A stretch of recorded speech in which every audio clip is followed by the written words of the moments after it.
Сәлеметсіңдер ме балалар, бұл 2-ші сынып математика пәні 82-ші сабақ. Сабақтың тақырыбы монеталар мен қағаз ақшалар. Бірінші тапсырма. Көбейту мен бөлуді орында.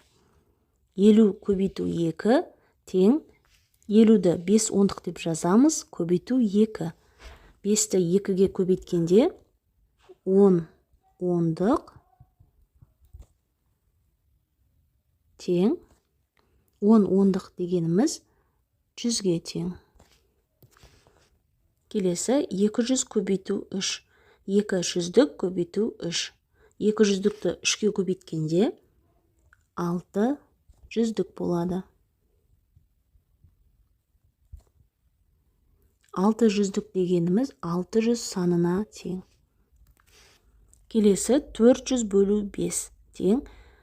4-ті 5-ке бөле алмағандықтан 400 санын 40 ондық деп аламыз. 40 ондық бөлу 5. 40 ондықты 5-ке бөлгенде 8 ондық болады. Ал 8 ондық дегеніміз 80 санына тең. Келесі 100 көбейту 5 тең 100-ді көбейту 5-ке тең 500-дік. 500-дік дегеніміз ол 500 санына тең. Келесі 300 бөлу 6 тең 3-ті 6-ға бөле алмаймыз, сондықтан 300 санын 30 ондық деп алды. 30 ондық бөлу 6 тең 5 ондыққа.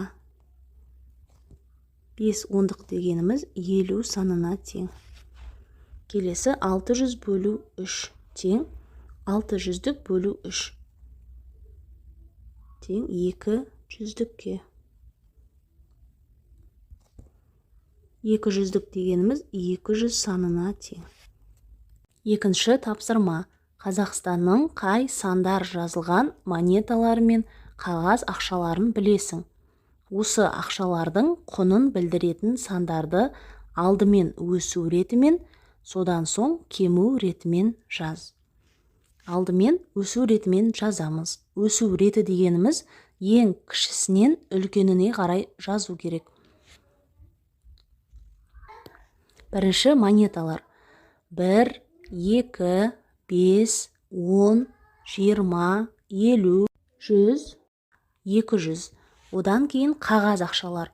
500, 1000, 2000, 5000, 10.000 және ең үлкені 20.000. Енді кему ретімен жазамыз. Кему реті дегеніміз ең үлкенінен кішісіне қарай жазу. Ең үлкені 20.000, 10.000, 5.000, 2.000, 1.000, 500, 200, 100, 50, 20, 10, 5, 2 және 1. Үшінші тапсырма. 50 теңге, 100 теңге, 200 теңге монеталарын пайдаланып, 500 теңгені ұсақтаудың түрлі нұсқаларын жаз. Үлгіге қараймыз. 200 теңге қосу 200 теңге қосу 100 теңгеге. Барлығын қосқанда 500 теңге болды. Енді басқа нұсқаларды қарастырамыз. 100 теңгелік монетадан 5-еуін алсақ, 500 теңге болады екен. Немесе екінші нұсқа 100 теңге қосу 100 теңге қосу 100 теңге қосу 200 теңге. Барлығы 500 теңге болды. Келесі нұсқа 200 теңге қосу 100 теңге қосу 100 теңге қосу 50 теңге қосу 50 теңге. Барлығы 500 теңге болды. Немесе 50 теңгелік монетадан 4-еуін, 100 теңгелік монетадан 1-еуін, 200 теңгеліктен 1-еуін аламыз. Барлығын қосқанда 500 теңге болады. Төртінші тапсырма. Есепті шығар.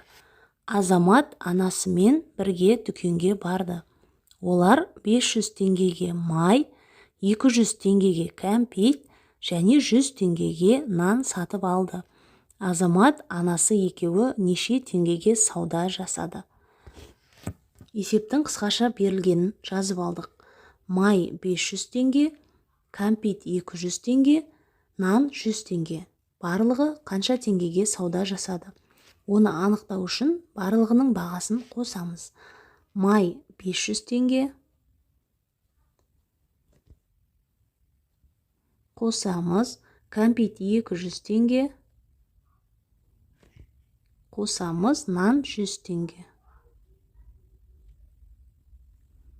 Барлығын қосқанда 800 теңге болады.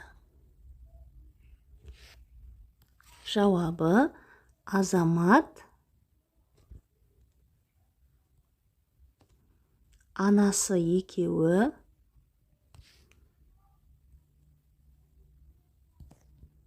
800 теңгеге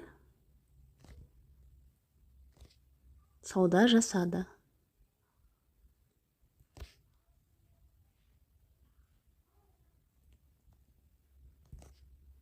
Бесінші тапсырма. Есепте.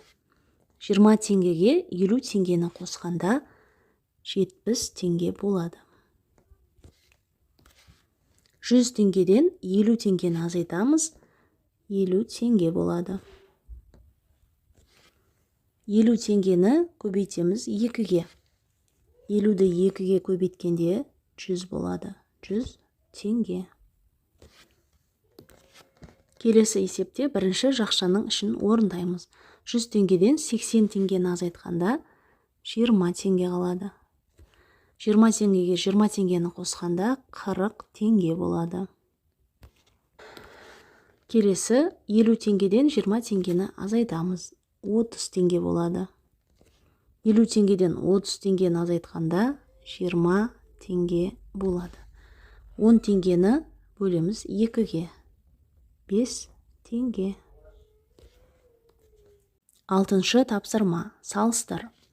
400 теңге, 400 теңге. Демек, екі жағы да тең болады. 500 теңге, 300 теңге. 500 теңге 300 теңгеден артық. Келесі 600 теңге немесе 700 теңге азайту 200 теңге. 700-ден 200 азайтқанда 500 теңге болады. 500 теңгеден 600 теңге артық. Келесі 100 теңге қосу 900 теңге. 1000 теңге болады. Ал келесі жағында 900 теңге. Демек 1000 теңге 900 теңгеден артық.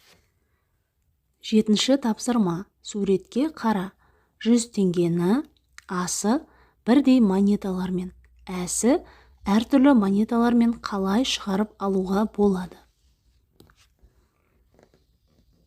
А есебі 100 теңгені бірдей монеталармен шығарамыз. Бірінші 20 теңгеліктен 20 теңге қосу 20 теңге қосу 20 теңге қосу 20 теңге қосу 20 теңге. Демек 20 теңгеліктің 5-еуін алсақ 100 теңгені шығарып алуға болады екен. Келесі 50 теңгеліктен 2-еуін аламыз.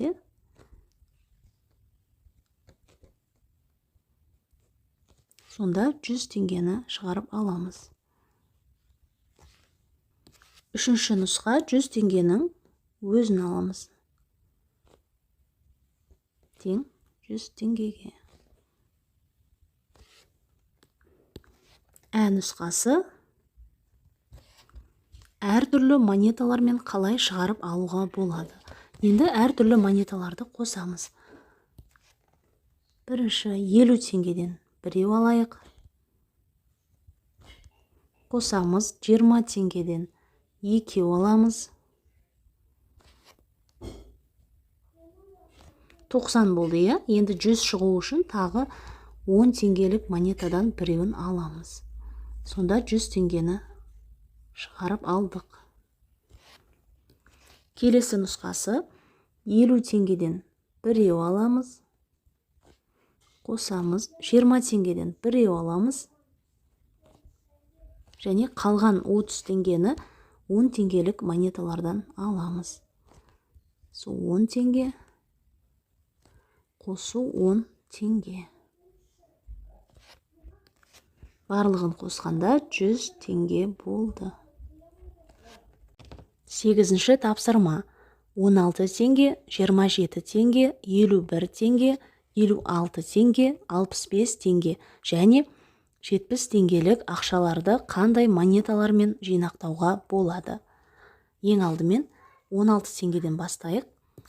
16 теңге жинақтау үшін 10 теңгелік монетадан біреуін аламыз, 5 теңгелік монетадан біреуін және 1 теңгелік монетадан біреуін аламыз. Барлығын қосқанда 16 теңге болды. Келесі 27 теңге. 20 теңгеден біреуін аламыз. Қосамыз, 5 теңгеден біреуін. Қосу 2 теңгелік монетадан біреуін аламыз. Барлығы 27 теңге болды.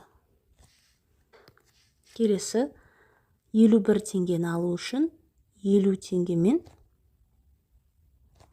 1 теңгені қосамыз. Тең 51 теңге. Келесі 56 теңге. Ол үшін 50 теңгені аламыз.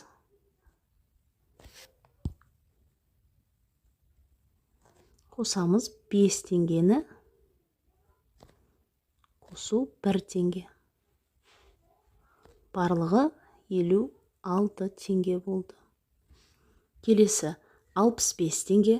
Оны алу үшін 50 теңгеден біреуін аламыз. Қосамыз, 10 теңгеден біреуін аламыз. Қосу 5 теңгеден біреуін аламыз.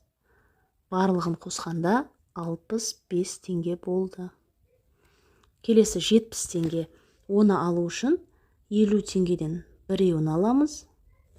Және 20 теңгеден біреуін аламыз. Барлығын қосқанда 70 теңге болады. Ойлан тап. 9-шы А тапсырмасы. Дүкенде 3 литрлік минералды судың бағасы 200 теңге тұрады. Егер жалғастың 500 теңгелік 2 қағаз ақшасы болса, ол 9 литр суды неше теңгеге сатып алады? Сатушы оған неше теңге қайтаруы тиіс? Есептің қысқаша берілгенін жазып алдық. 3 литр судың бағасы 200 теңге. Жалғаста 500 теңгеден екеуі бар. Бізге табу керек 9 литр судың бағасын және қайтаруы тиіс қанша теңге. Ең бірінші жалғаста қанша теңге барын анықтаймыз. Жалғаста 500 теңгеден екеуі бар. 500-ге 500-ді қосамыз. Тең 1000 теңге. Келесі 9 литр су қанша бөтелке болатынын анықтаймыз. Ол үшін 9 литрді бөлеміз. Әр бөтелкада 3 литрден бар. Демек 3-ке тең.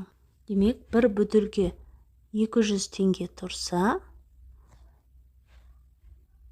3 бөтелкенің бағасын анықтаймыз. 200-ді 3-ке көбейткенде 600 теңге болады. Бұл жалғастың сатып алған судың бағасы. Енді сатушы оған неше теңге қайтаруы тиіс?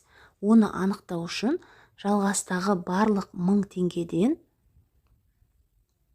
азайтамыз судың ақшасын. Судың ақшасы 600 теңге болды. 1000-нан 600 азайтқанда 400 теңге қалды. Жауабы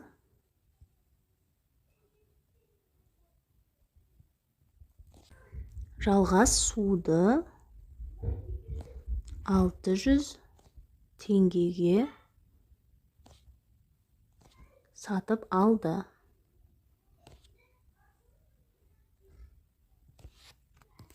Ал сатушы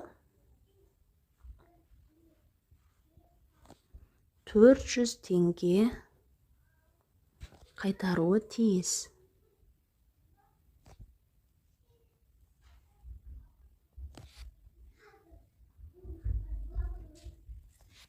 тапсырмасы 600 теңгеге бірдей 2 доп және 1 секіртпе алуға болады. Қайсысы қымбат, доп па әлде секіртпе ме? Екі түрлі нұсқаны қарастыруға болады. Біріншісінде доптың бағасы 150 теңге, ал секіртпенің бағасы 300 теңге деп аламыз. Сонда 2 доп, мұнда доптың саны 2. Демек 150 теңге қосу 150 теңге. Оған секіртпенің бағасын қосамыз 300 теңге. Барлығын қосқанда 600 теңге шықты. Демек, бірінші нұсқасында секіртпе қымбат.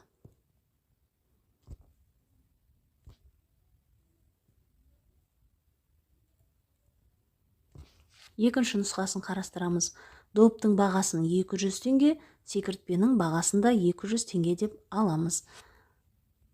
Бізде 2 доп бар, 200-ді қосамыз 200-ге.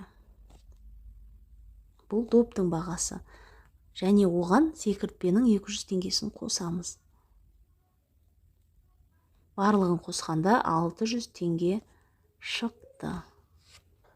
Ал бұл жағдайда екеуі бірдей болды.